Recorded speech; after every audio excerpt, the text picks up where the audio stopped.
This is Chris Holdred, and I'm here to bring with you a opportunity to create a drill press fence that'll help you when you're trying to drill a series of holes all at the same distance from the edge of the board. Now, I started out with a 1x6 and a 1x4, and basically I set up the 1x6 as the base plate, and I went ahead and marked off on the 1x4 the exact distance I needed. Then set up in a clamp and made sure that I was going to screw those together at an exact 90 degrees. And once we've got that completed, then we have to move on and work on the mounting of it onto the drill press itself.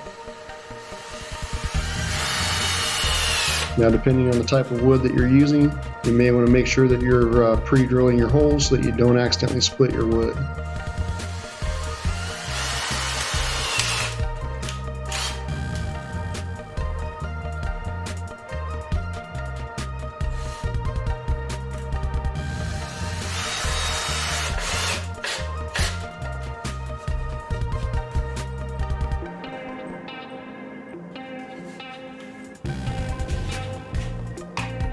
Now, once you move over to the drill press, make sure you mark your mounting holes properly.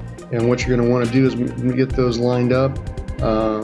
Give yourself plenty of room to work with, and back that fence all the way up against the supports of that drill press.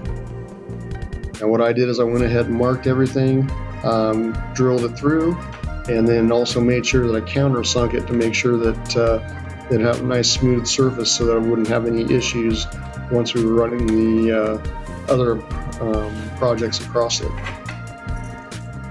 Also, on this type of project, I like using a longer screw so that I can go ahead and just reach down underneath with the wing nuts, grab onto the screw, and then adjust my wing nuts as needed. So it's a super slick, easy way. So if you guys would love to would subscribe for us, and we would greatly appreciate it. Also check out our website at www.chrissworkshop72.com. Thanks again, and hope please subscribe and come back again.